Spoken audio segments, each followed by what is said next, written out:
How we doing, Maryland? Oh, we could do better than that. I know where I'm at.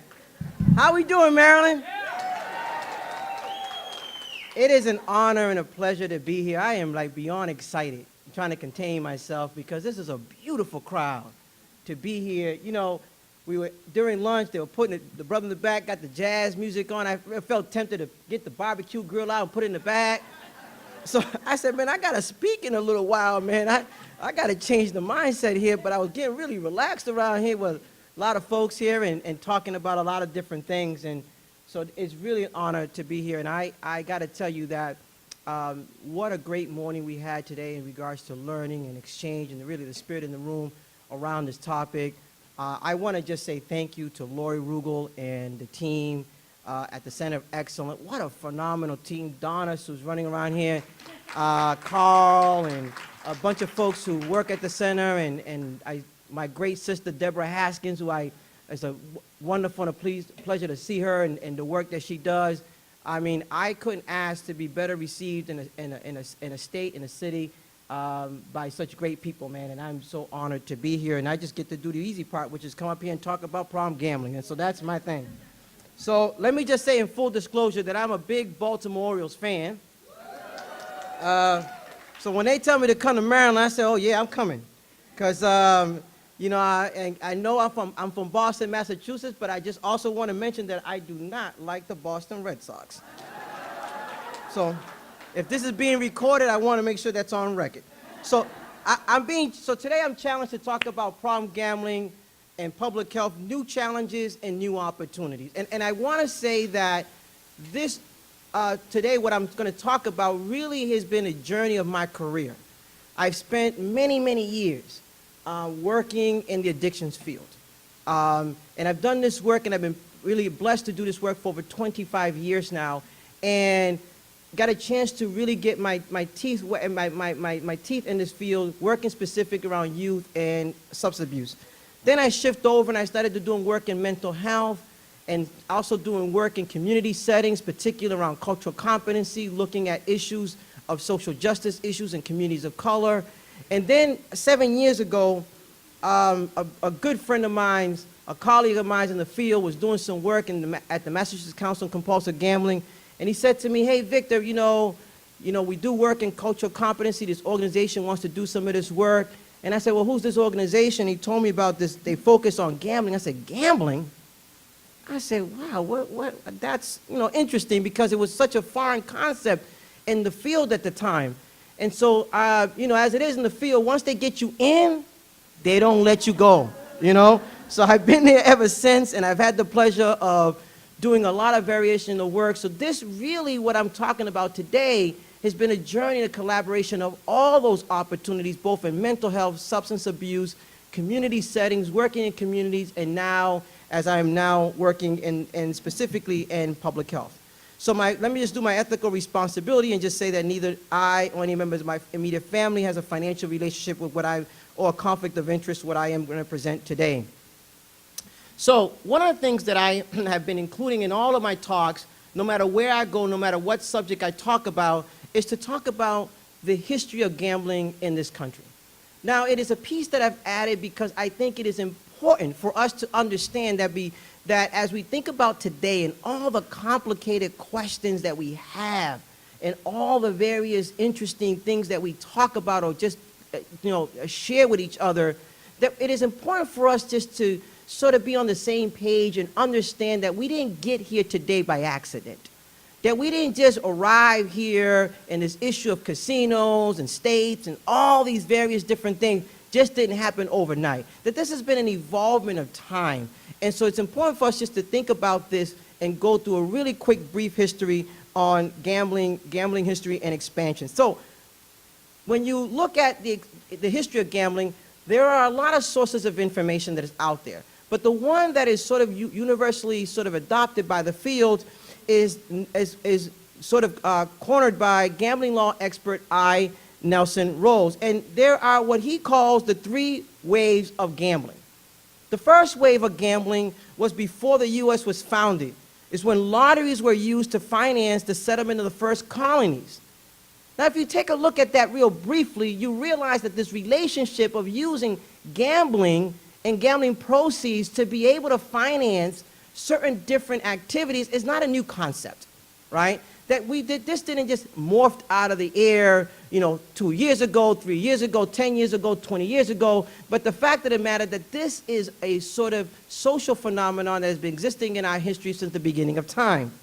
Then the second happened during the 1800s when you started seeing more expansion in regards to gambling as we continue to expand.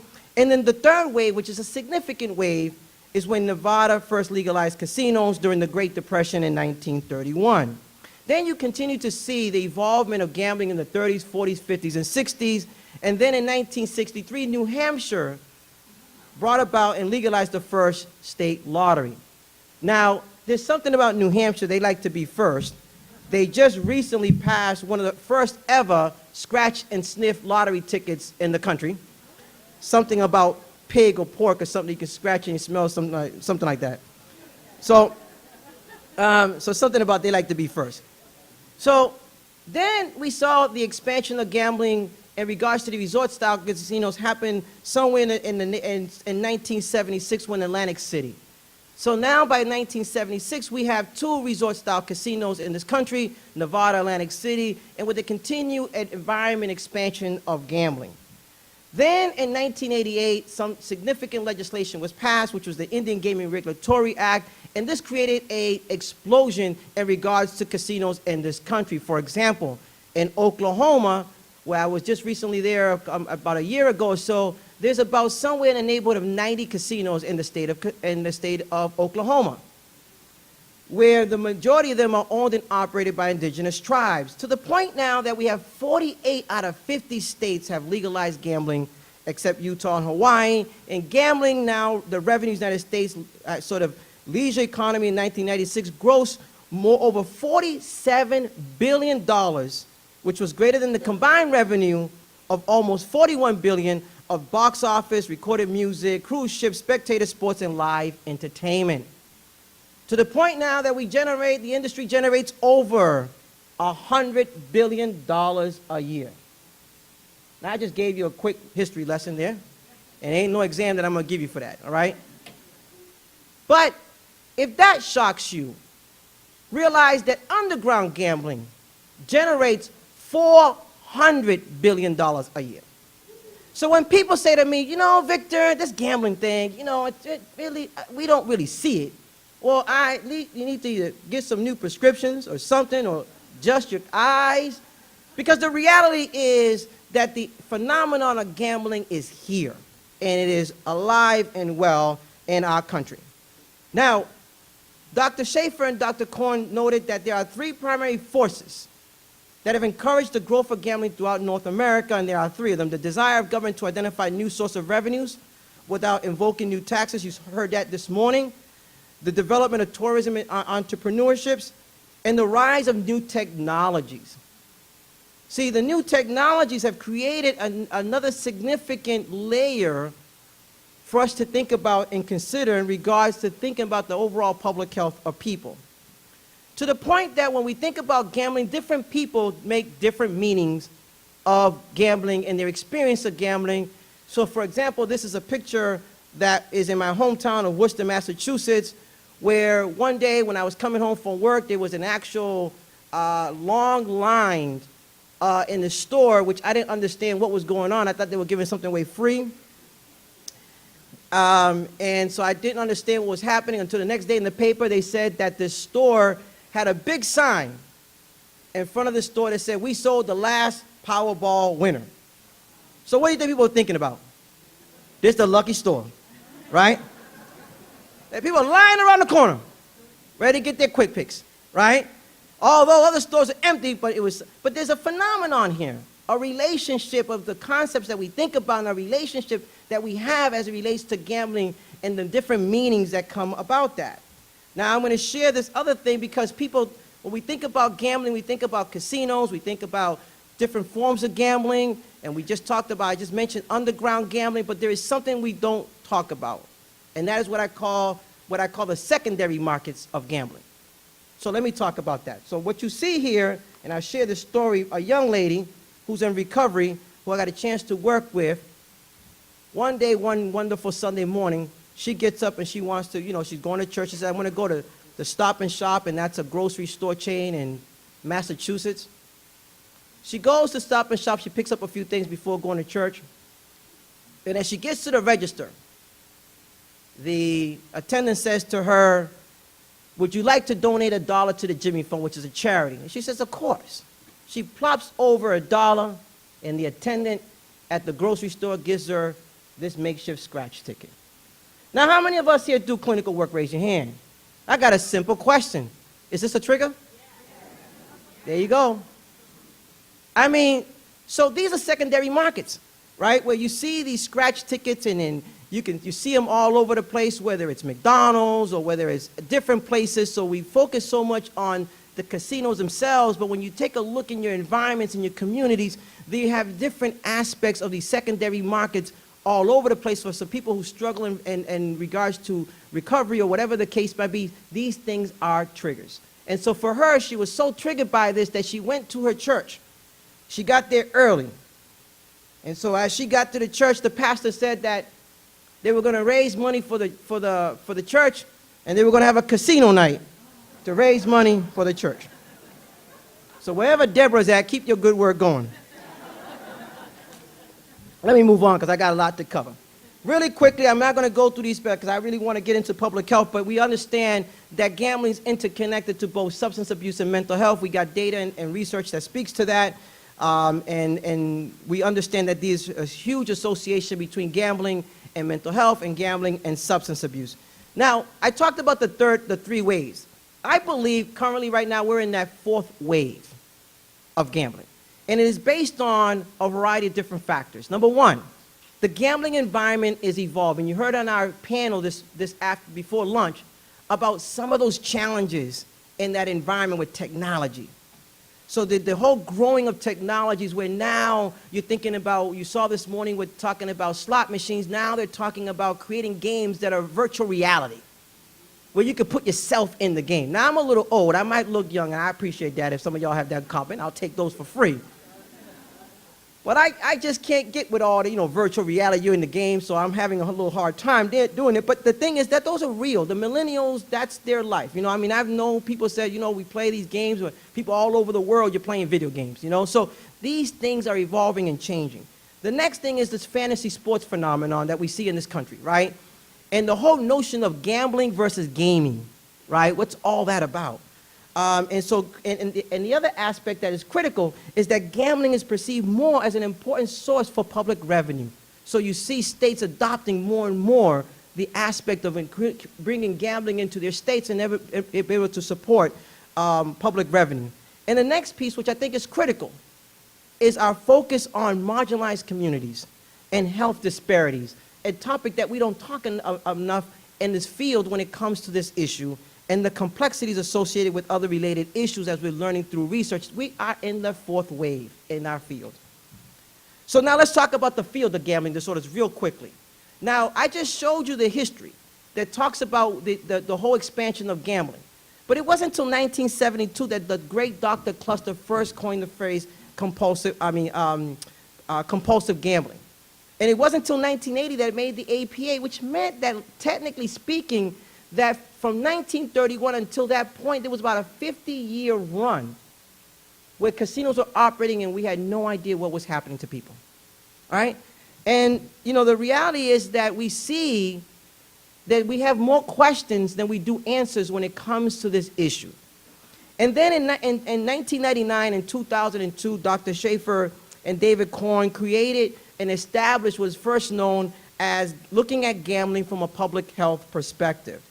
And so the public health approach to gambling created an opportunity for us to expand the lens of the traditional way that we look at gambling, but looking at pathology, looking at characteristics of gamblers, and thinking about the greater, the larger picture in regards to gambling. And so it allowed us the opportunity to take in consideration the social settings, the social cultural aspects, and the economic influence that influence and spreads the pattern of this disorder. Now, why is public health such a great strategy? Because it also is proactive. according to Dr. Schaefer and David Korn, rather than reactive stance, which waits till the disorder emerges. See, we want to be able to be proactive. We want to be able to engage people at those early points in time that allows people to make an informed choice whether they want to or not. And let me just share a story really quickly with you. I had a young lady that had been a dear friend of mine for many years. We grew up in the same neighborhood, and she put herself through college. She was a very successful businesswoman. She understood the consequence of drugs and alcohol. She says, ain't gonna touch that. No, I don't want to come near that stuff. Her boyfriend one day says, let's go to Atlantic City on a weekend. And she said, you know what, young lady don't want to go to Atlantic City on a weekend, right? And she said, absolutely. And she gets caught up when she goes there the weekend. She spends the weekend. Before you know it, she's making more frequent trips. Before you know it, she's going down there more often, and then she picks up a case for robbing an elderly woman and did a few years in federal prison. She says to me, Victor, if I was just aware what this was, I could have made a different choice. But by the time I was thinking about this, my brain was doing something else and my body was doing something else.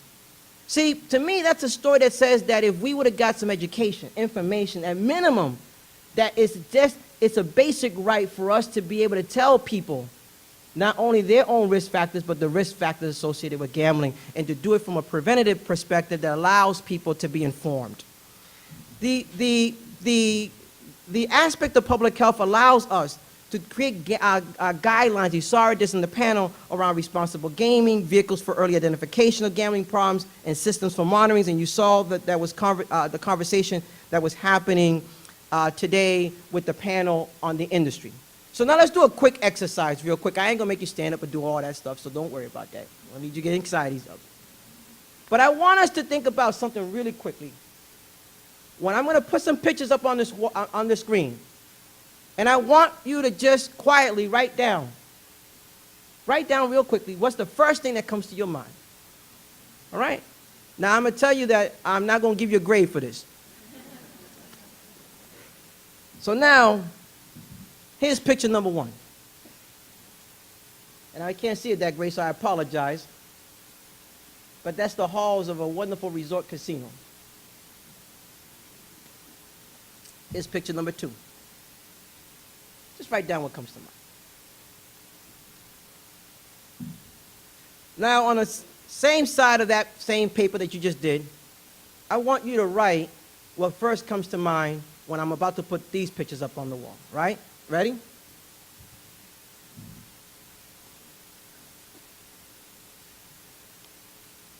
Now, I was told when I was invited to Maryland, you can't put a picture up of West Baltimore unless you put a picture of East Baltimore. So I know, so I want to make sure that I can come back. So you can't represent the West without representing the East. I get it. So I said, I want to make sure that I get invited back. But if you take a look for just a second, just think about this for a second. If you go back to the previous picture, one thing about casinos, and we're just focusing on casinos just for a second, because we understand that there are different forms of gambling. They do a miraculous job of making you feel good, right? And so I remember my first experience, I went to a casino. I was there to do a lecture, and I was at one of the establishments.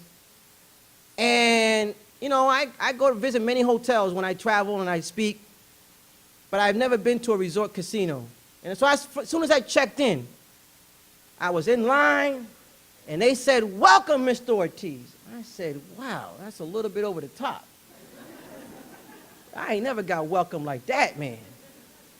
They were just, really kind and, huge customer service. So I go up to the room, and I turn on the TV, and the TV welcomes me. It says, "Welcome, Mr. Ortiz." I said, oh, my God. Now, I said, oh, this is a little bit too much. I'm not really comfortable with all this. Because, see, I know that when I go back home, and my wife is somewhere around here, so I got to be careful what I'm about to say. She might be walking the halls doing something.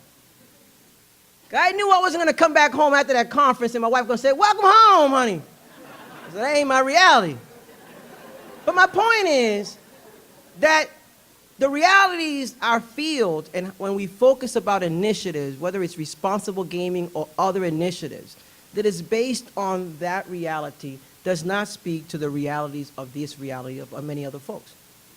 So when we think about initiatives that might serve well, whether it's self-exclusion or whatever the case might be, some of these programs have obviously great benefits.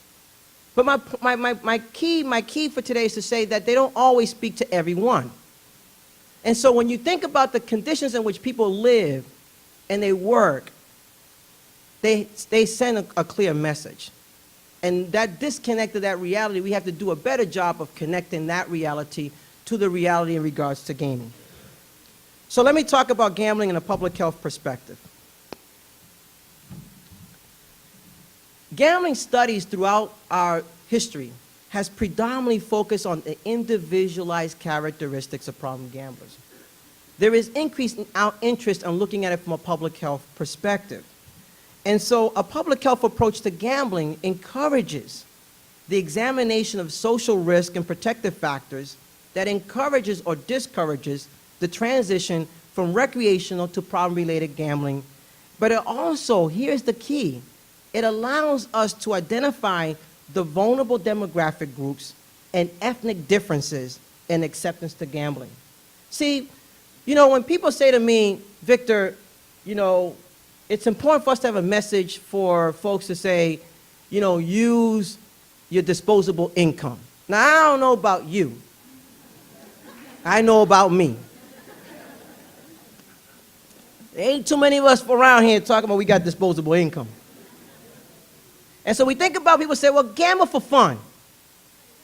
Exactly. Some of us, and it could be fun, but for some of us, we have different realities. The motivation to gamble, studies have shown, is different among different groups. Some people gamble because they want to escape poverty. They want to get rich. They want to make money. That's a motivation for some people. So this whole thing of fun is not a conceptual reality in the minds of other people. So we need to take that into consideration, not to say that you want to be able to remove that message, but you want to think about your message that's inclusive for all people. Hence, that's why I'm telling you I have been, since this morning, looking, and I can't thank the Lori and her team enough. When you look at the PSAs, you look at the stuff, it's so diverse and culturally competent, inclusive of all people. That is a public health model. So now, let me just, move past this a little bit because I want to get into some other things and look at this framework. And this was developed again by Korn and Schaefer that really talks about a framework for public health action. And one of the key points that they make is that the majority of our field historically has focused on that narrow point there, which is called unhealthy gambling. We have traditionally lived in that space constantly. And there's a reason why, because we also have to give an explanation. Our field of gambling disorders was started by people in recovery who felt that there was a social injustice in regards to getting help and services for people with gambling. And that is so much that I'm very proud to know so many of those individuals who are pioneers in this field. But the reality is that we've learned through studies that, there are people who can't gamble in a healthy way, similar to people who can drink socially. Right? That can happen. So, but it means that we don't wait for the people who are in that healthy stage to get to the point of unhealthy gambling to think about an intervention. Right? We need to think about that there are sort of strategies to think about when we put up these strategies, is that we can then think about what kind of strategies can we use with people who are even at that healthy stage, at least information awareness or whatever the case might be. That we have a responsibility. We just don't say to people, you don't have a problem with gambling, so hey, just keep at it. No, and we'll see you when you got a problem, call 1-800-GAMBLER, and we'll help you out. No, we want to be able to tell people that no matter where you're at in this continuum, there's a strategy for them. And that's a public health approach to being able to mitigate the harms associated with gambling. So now, here is an opportunity in the field that I want to introduce. Because today's topic is new opportunities and challenges in public health. One of the things that we as a field need to kind of get a consensus on is that we have too many gambling terminologies. You know, one of the first things I noticed when I came into the field, I mean, we got terms like non-gambler, social gambler, responsible gambler, professional gambler, recreational gambler, at-risk gambler, problem gambler, subclinical gambler, problem gambler, pathological gambler, possible pathological gambler, gambling disorder gambling, compulsive gambling, severe problem gamblers.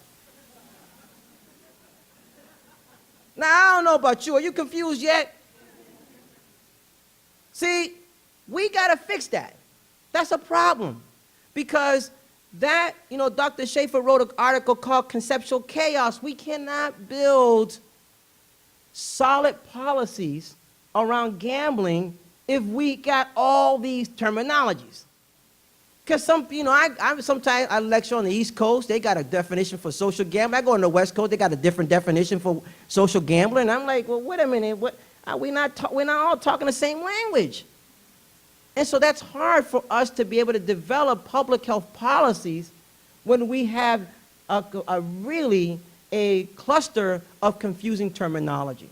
So we got to figure out, how do we get to a system of terminology that allows us to speak and sing the same song? So Dr. Schaefer created something called level system, and I love this level system because I think it makes sense for a variety of different reasons. Not only does it clean up the terminology, but also the terminology can be offensive. So for example, you know, I saw my sister here, Dr. Deborah Haskin, talk about at-risk communities. I'm going to borrow that too. I like what you just said this morning about communities of opportunity. See, that gives it a different perspective. So when you think about gamblers, and I don't know about you, but I don't want nobody calling me a pathological gambler. It's like me telling me I'm a pathological speaker or something like that. I mean, it just doesn't ring really well, right? These terms can be offensive to people, and we wonder why we still have so much stigma in the field. If we want to remove stigma, then let's remove the terminologies. See, so the level system, for example, goes from 0 all the way to 4. And this is a medical public health model. For example, in diabetes, you got diabetes, you know, type 1 and type 2.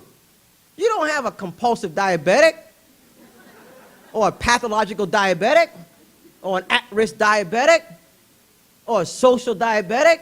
We don't talk like that in the public health world when we think about diabetes. So we need to think about an opportunity in the field of transitioning, eliminating these terminologies that can be hurtful and promote stigma, and move it into a system that allows us the opportunity to begin to address the issues that are associated with gambling.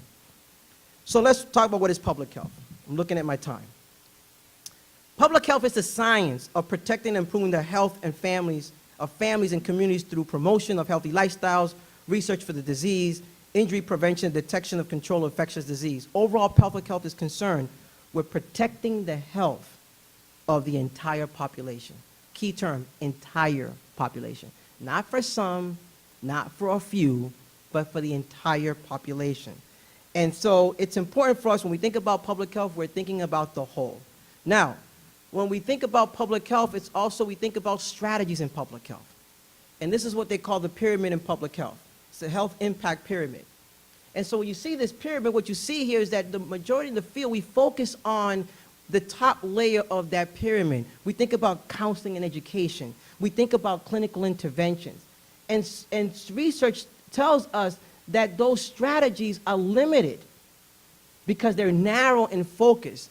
We need to think about strategies that are more wider, that allows us to think about social economic factors or social norms and things of that nature, to think about a more expansive strategy to be able to impact more people and not just limited on just one or two. Doesn't mean that they're not effective, but to do those things at the top without addressing what's at the bottom, really risk the effectiveness of the work that we're trying to accomplish. So now, let me show you an example of this, of some of these pieces. One study, you know, I always get asked the question, what came first, the gambling or the mental health or substance abuse, a question I get asked all the time. And there's research that talks about, you know, what comes first in the different disorders that people experience before gambling. And so I'm not going to go into those details, but what you see is that gambling is interconnected to both mental health and substance abuse. We also understand that there's a significant relationship between gambling and suicide. We also know that there's medical problems associated with gambling and gambling disorders. And so the question becomes, when we think about gambling, we look at gambling, and our field looks at gambling with this interrelationship between gambling, mental health, and addiction. That is the way that we currently work right now, looking at this sort of relationship.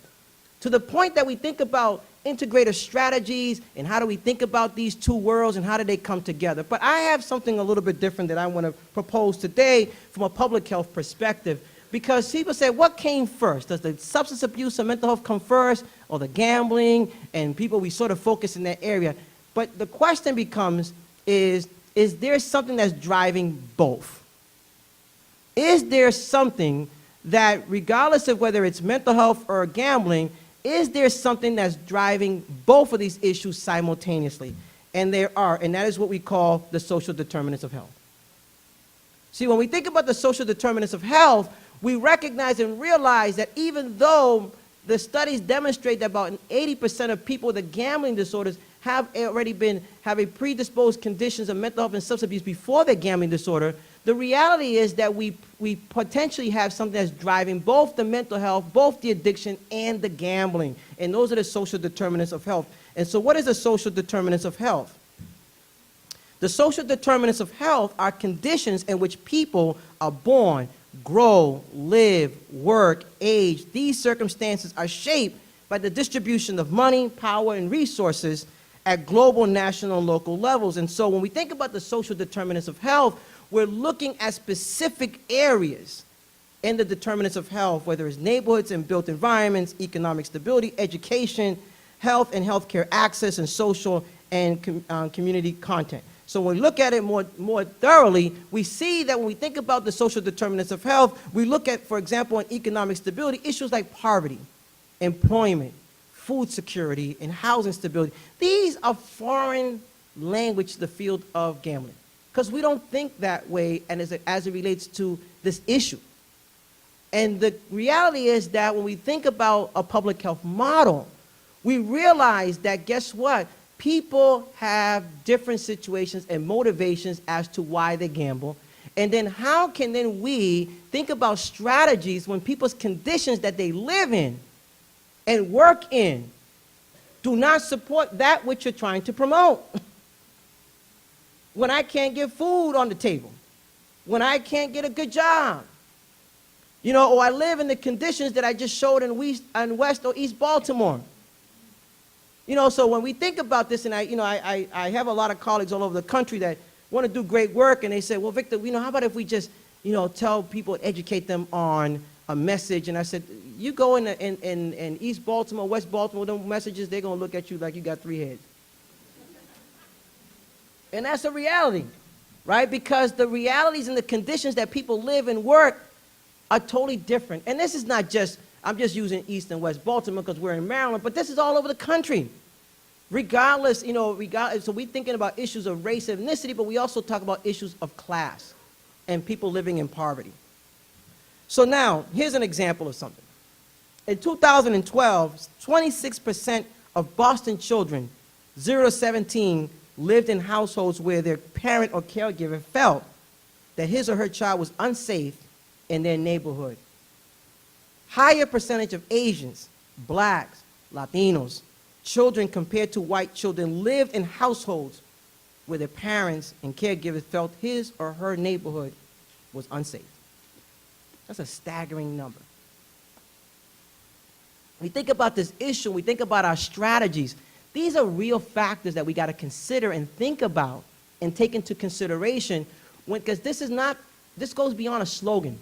This goes beyond a strategy. It's taking into account those realities that people and conditions live in. And how do we then shape comprehensive public health strategies that takes that stuff into account? And again, I mentioned because here, and you guys are really fortunate here in Maryland with the great leadership of Lori Ruger and her team, that there's a great understanding of these phenomenons. Hence, you see the messaging, you see what's happening, the strategies that are inclusive to all, to speak to these realities that we sort of see all the time. So another piece that I want to talk about really quickly before I want to give you a case example of a city in Boston and Massachusetts is another issue is called health disparity. See, when the social determinants of health are not being met, it creates great disparities in health, right? And it marginalizes certain groups and certain people. And these are factors that influence the social economic positions of individuals and groups within industrial societies, also influence their health. So let me just skip over that really quickly. Matter of fact, I'll make this quick point, is that when we think about health disparities, we say that educational attainment and income provide psychosocial and material resources that protect against an exposure to a health risk. Let me make this perfectly clear. Expansion of an establishment of a casino and expansion of gambling is an exposure to a health risk, period, right? So as much as that industries talk about we're going to do responsible gaming and all these things, it's still an exposure of a health risk to a specific community or a certain state. And we need to think about how do we then protect against that exposure? How do we then minimize the impacts associated with that particular exposure? So now let me give you a quick case as I come to almost to the end here. I want to talk about a quick case example of something that I had the privilege to do when I was working in my different capacity in Massachusetts.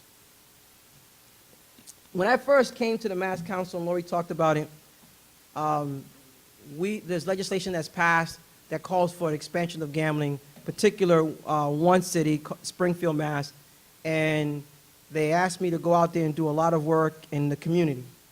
And one of the first things that I did was I did a quick analysis and got some information and data in regards to the condition of the community.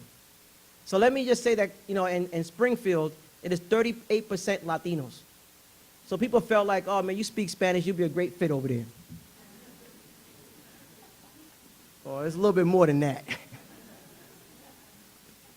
See, Springfield's on the west side of the state, and Boston's on the east side. And Boston's the capital city, so I'm from Boston, so I go, even though I speak Spanish, speak it very well, see, people in Springfield feel like they ain't got no good love for Boston, so because, Boston gets all the credit and all the money, so they relate more with New York and Hartford than they do with Boston. So you got to take those things into account when you're coming into a community, regardless of even if you speak the language. There's community sensitivity, and so you got to be present. So my whole thing was, I got to be there. So I almost lived in Springfield because I spent so much time there. Because you got to develop the relationship, like Dr. Haskin was talking about, is about doing the outreach. You got to do that. You got to do the reach. You got to be out there. And I spent a lot of time in Springfield. So let me talk about Springfield real quick. So in Springfield, the population is 38% Latinos, right?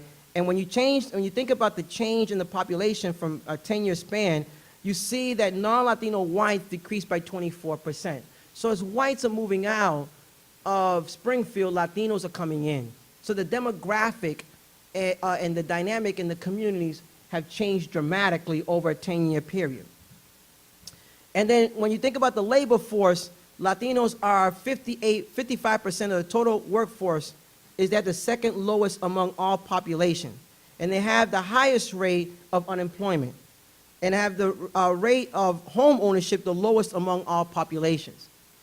See, I'm just giving you reading the pulse really quickly in regards to Springfield. And then the health, 11% of the medical insurance is the highest among all populations, and Latinos rank within the highest in regards to obesity, asthma, diabetes, HIV diagnosis, and cancer. Then in regards to education, Latinos are 58% of the school population. They have the highest amount of absent days among all population. They have the most second most out-of-school suspension, and the lowest graduation rate. So when I talk about educational attainment as an important piece in regards to health disparities, we see that already we can project in Springfield alone by these numbers among Latinos that the dropout rate and not being able to obtain education is a significant cornerstone to poverty, which then creates other public health related issues. So now, why is this important? Because one of the first factors is considered, say, well, we're going to put a casino in Springfield.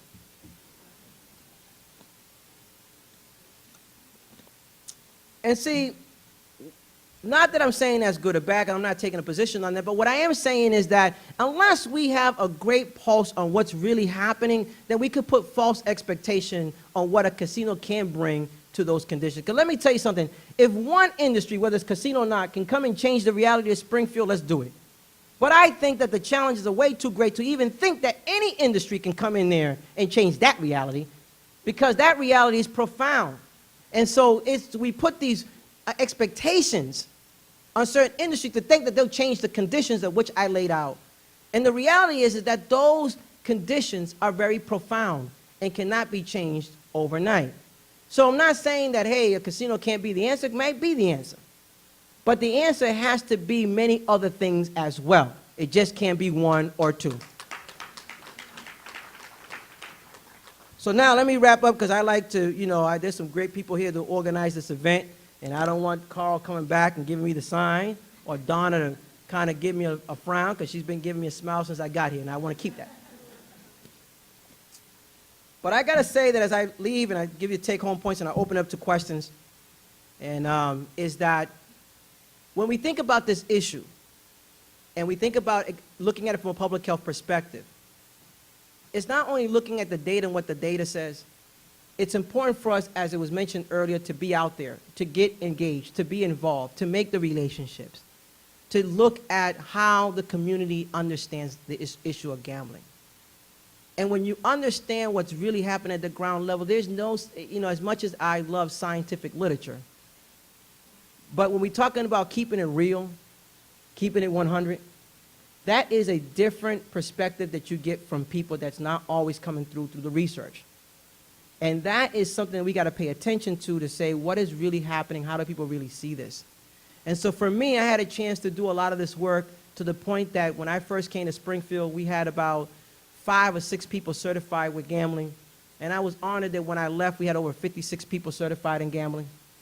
And so, and it's not just about the certification, but who are the people getting certified and who do they represent and where do they live. And developing programs, and I'm committed, in my work that I do for the state now, that we got to empower communities. We got to create resources that people in the community can determine how you utilize those resources. How do you make sense of those resources so that we don't have outside people coming in and telling people, hey, this is how you need to do it, right? We got to empower communities to not only deal with this issue around gambling, but to think about the other social determinants of health as it relates to the strategies around the issue of gambling. So what are my take-home points? Number 1, advocate for clear terminology that allows for sound policy and public health response. This is number 1 on my list, because we got to clean up the terminology. It's too confusing. Expand our normal lens that takes into account the social determinants of health and the development of programs and initiatives. Create a system that receives diverse input to gain various perspectives that takes into account the following: cultural, environmental, social, and community factors. We got to break the barriers down, allow people to come in, talk about their experiences that allows us. That's why I enjoyed that last PSA. You all saw that? I ain't never seen nothing like that in this country. And I travel quite often, but that is about messaging to specific people, specific community, understand that. See, they say it better than I can. They said it better than we can, because they can communicate. But like I said to you guys before, you guys are blessed here in the state of Maryland to have great leadership that understands those factors. With that being said, thank you for your time. I'll take questions.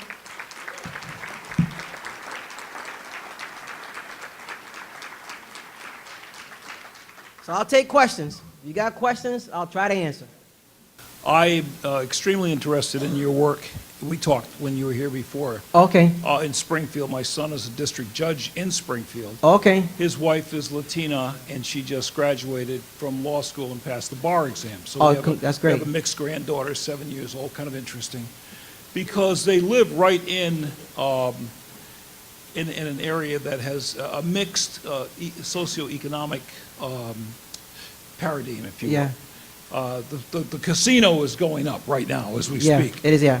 If you have 56 workers, knowing Springfield and some of the issues there, and also because you indicated, you talked about Providence and talked about Holyoke, which also there's about 1.5 million people in this area, and a great percentage of them are at a very low socioeconomic situation, and they'll be coming to that casino looking to get rich, to make money, et cetera. Those 56 workers, I wonder how trained people, are you still involved with them? Are they going to be are you getting back with them? Because there will be so many people that are going to not just run down to Foxwoods now, which is 60 miles away, Yeah. but they're going to be gambling right there in Springfield, Yeah. Massachusetts. Thank you for the question.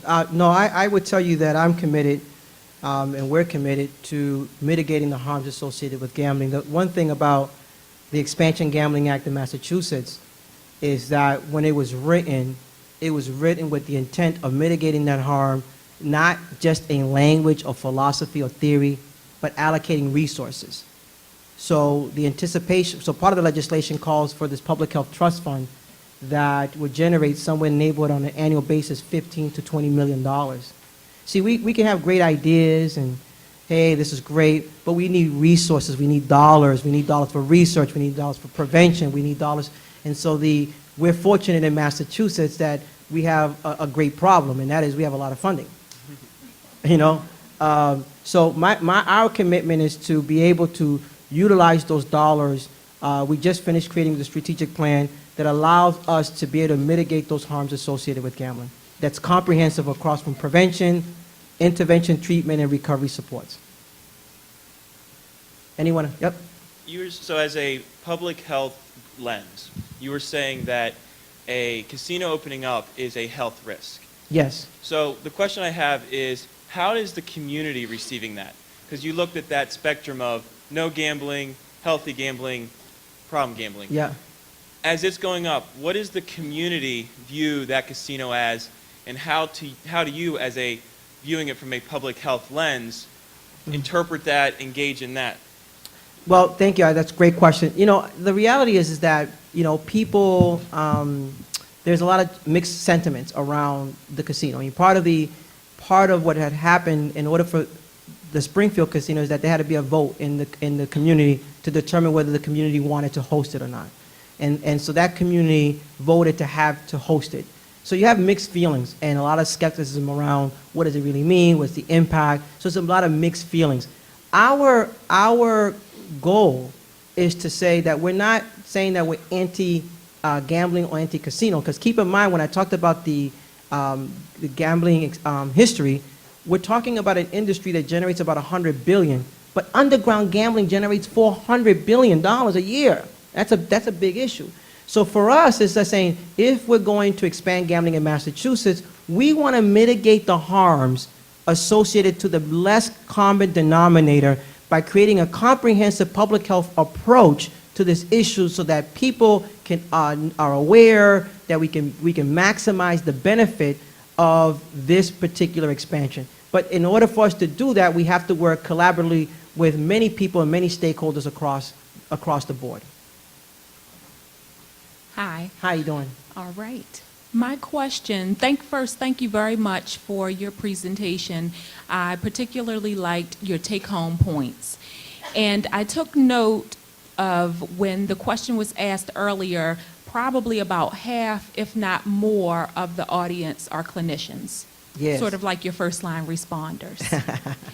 And so what I wanted to ask you is that with that in mind, it sounds like a lot of us are in here are sort of helping or assisting individuals from a micro perspective. Yes. Whereas you're talking about a macro perspective.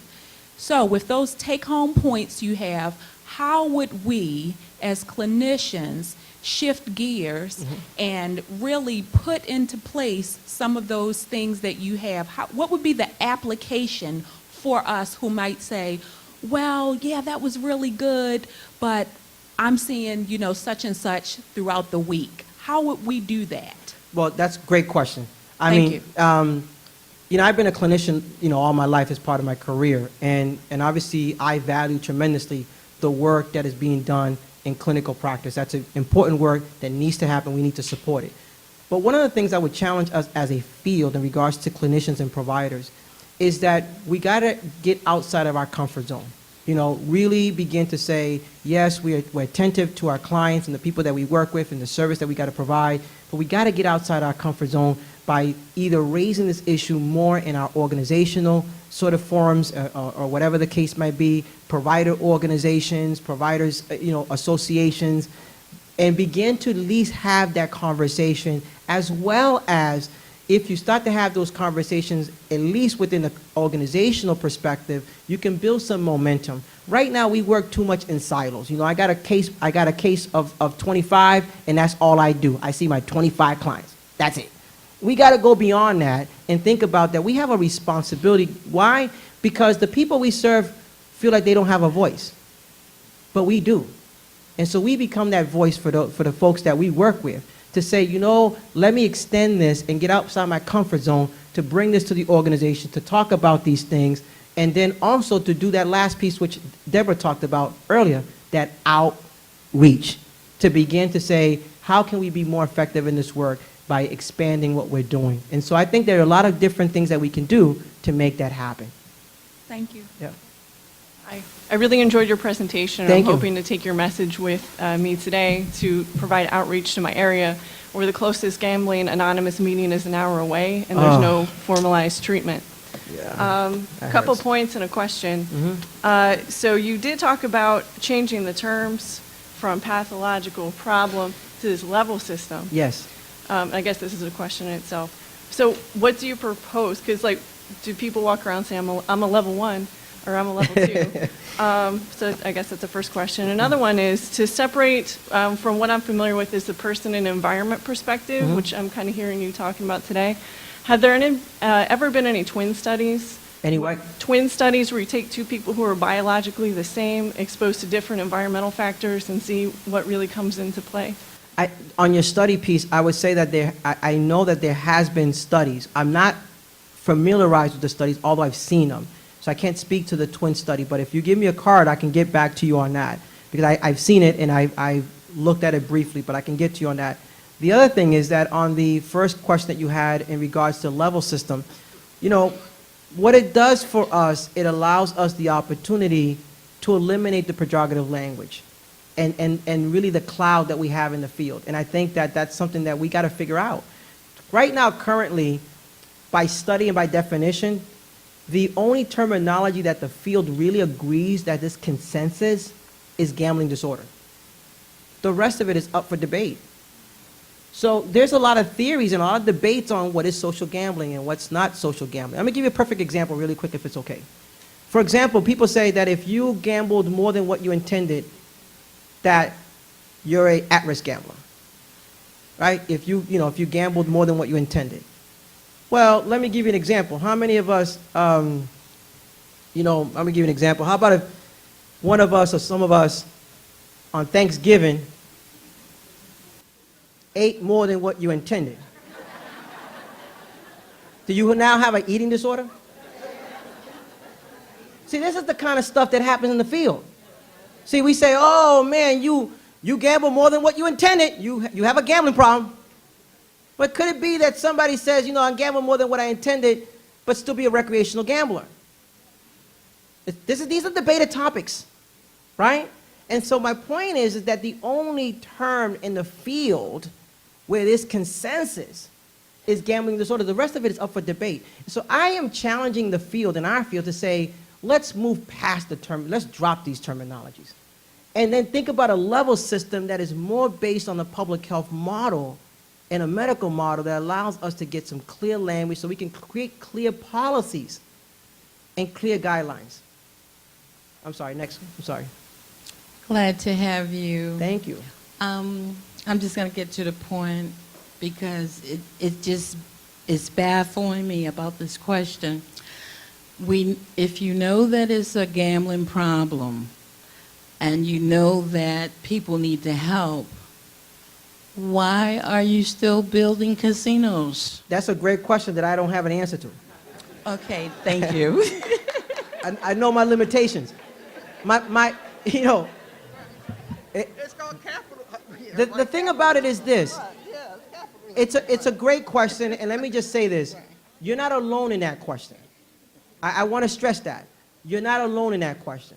But I would challenge us for a second to say this.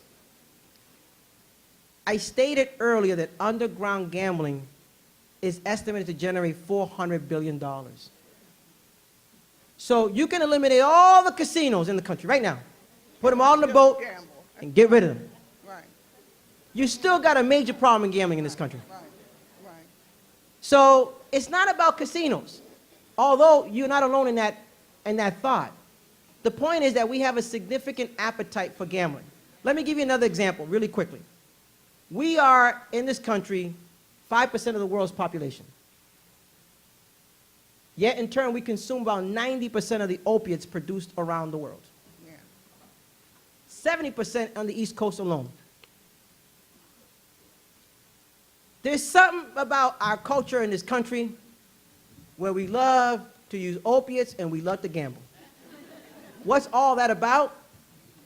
That's probably another debate for another day. Another conference. Yeah. Mr. Ortiz. No, call me Victor, sister. Victor, Mr. Ortiz is Victor. my dad. Yeah, right. Victor, thank you so much. And I want to thank the center. I've been involved in this for about 5 to 6 years now. And the center indeed has been responsive to those things that we point out to them that we feel were either overlooked or haven't been included as they should.